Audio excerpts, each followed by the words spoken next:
Alright, first supercharger.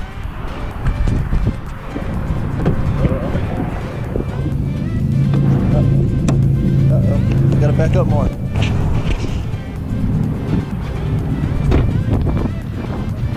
Oh, wasn't taking a green charge? Yeah, it turned orange. Alright, we got her in. Alright, so now we gotta wait like 40 minutes. So we're gonna go and get some food, go to the bathroom, and yeah, hopefully it'll charge pretty quickly. Chesapeake House.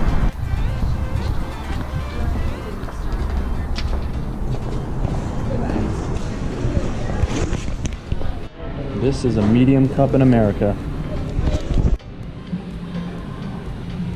What is she doing? Shut up. So annoying. I don't understand my phone. Go. My phone populates in Massachusetts. How do I make it realize that I live in Maryland? I don't know. Settings? Yeah, she's got a big booty. Gotta unlock it first.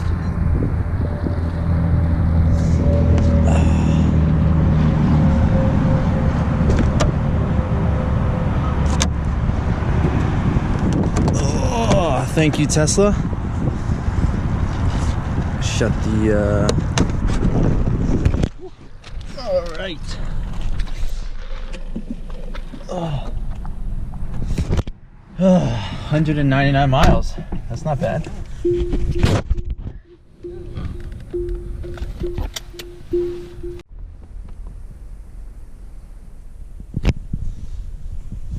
Well, good thing we're supercharging.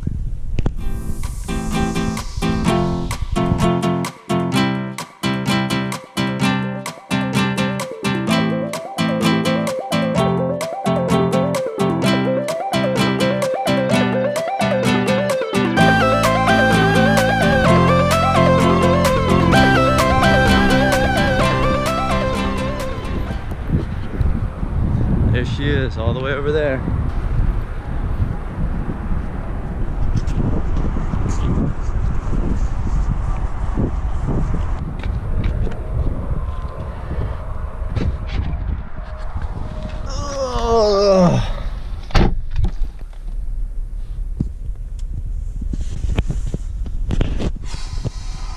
Ready? We have 70 miles and we have 160 miles. Alright, I think we're good.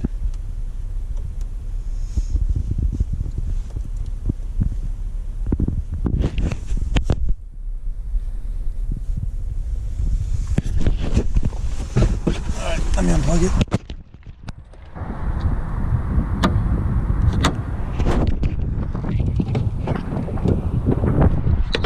Alright, back on the road. Next stop, Greenwich and dealer. Oh wait, I wasn't supposed to tell them that. Next stop, Greenwich and the car dealer.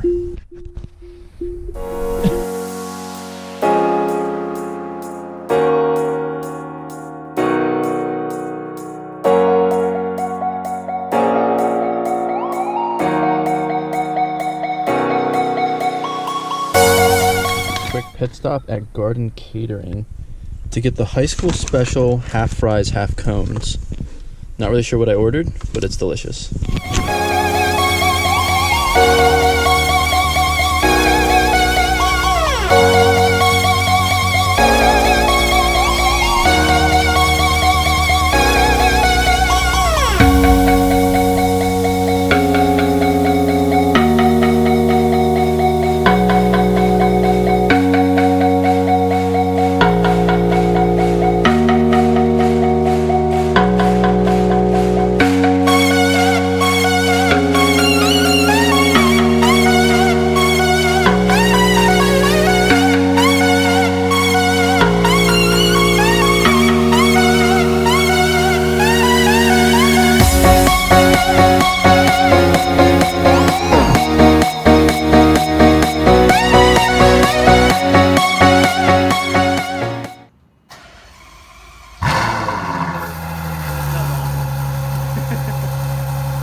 Bingo.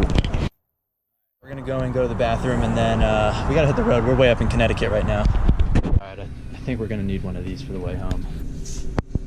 Something.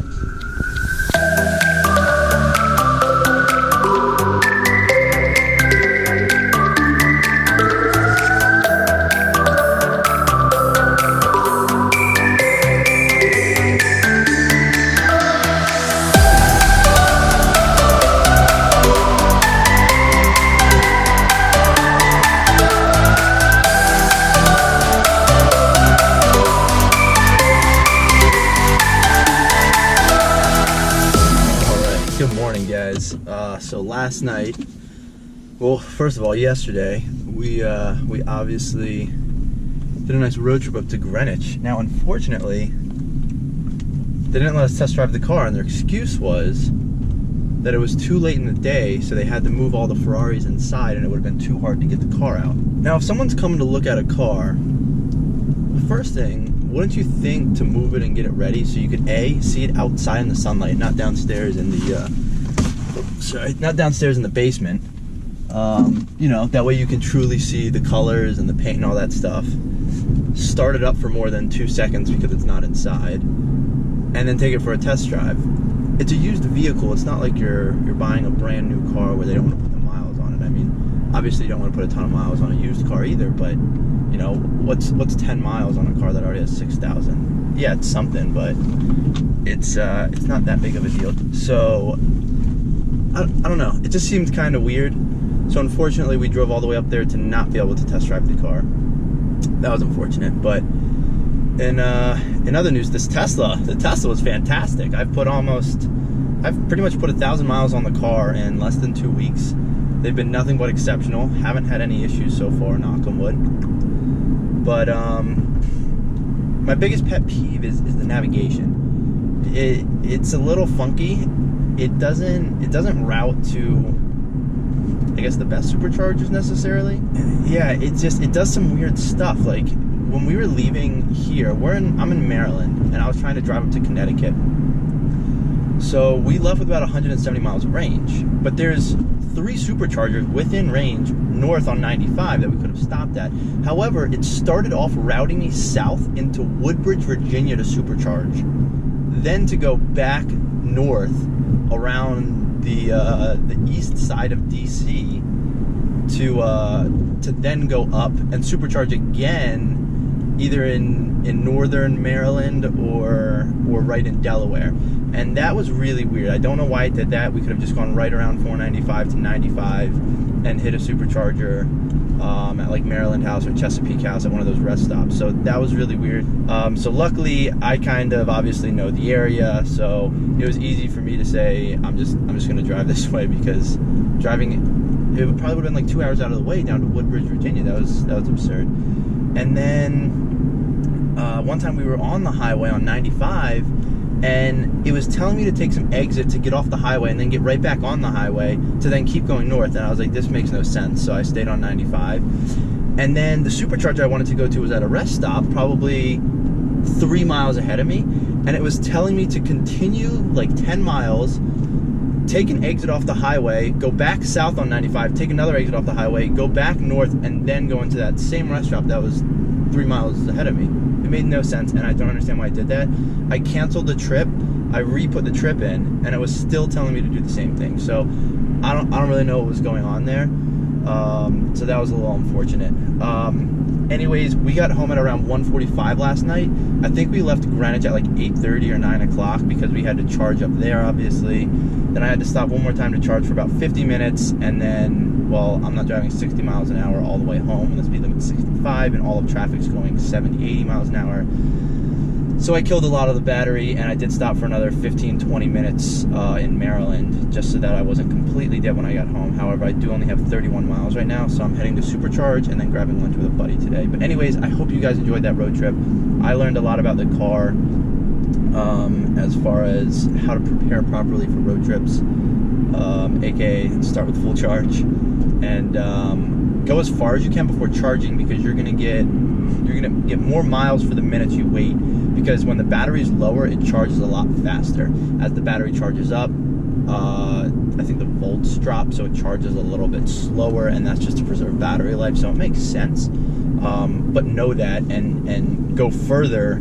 If you have 100 miles left and there's a supercharger, you know, maybe 50 or even 60 miles away, you're better off waiting those extra 50 or 60 miles, hitting that supercharger when you're very low on battery, because you're gonna get an extra, I don't know, 20 to 70 miles, depending on how long you're charging for, probably in the same amount of time as if you stopped earlier, because it's going to charge at a faster rate in the beginning. So you got those extra 60 miles, and then you're going to get them back much faster. So that's probably the biggest tip if you're road tripping in a Tesla. If you can sort of see where the superchargers are, and then you know, just drive a little bit further to hit those superchargers, because you're going to get more bang for your wait time, more mileage for your wait time. I don't know, it's all the same thing. Either way, car handled great, drove like a dream. You know, I was able to cruise easily with traffic, you know, doing the speed limit obviously, and yeah, I mean, it pulls great. You know, even when you're at higher speeds and you get on it, it definitely still pulls nicely. So I really don't have any complaints with the driving. The handling was good too. Very stable car. I did reset the screens once or twice just because the nav got messed up. But you know, it's a simple process. You just hold down the two scroll buttons, and it's a done deal. So other than that, really no complaints. Acceleration's good, passing speed's good. So yeah, happy with the car. Another thing, I am power limited right now. It's only 80 like kilowatts or whatever. So I have 27 miles of range, and I'm heading to the supercharger at like the Rio Center. But yeah, I cannot accelerate fast at all. I have 27 miles of range, and I am a little anxious. But honestly, 27 miles of range is plenty, because the supercharger is like 4 or 5 miles away. So I think we're good, and it's been fun so far. It's been a great 1,000 miles, so we'll keep it rolling. Anyways, we'll be at the supercharger soon, so thanks for watching, guys.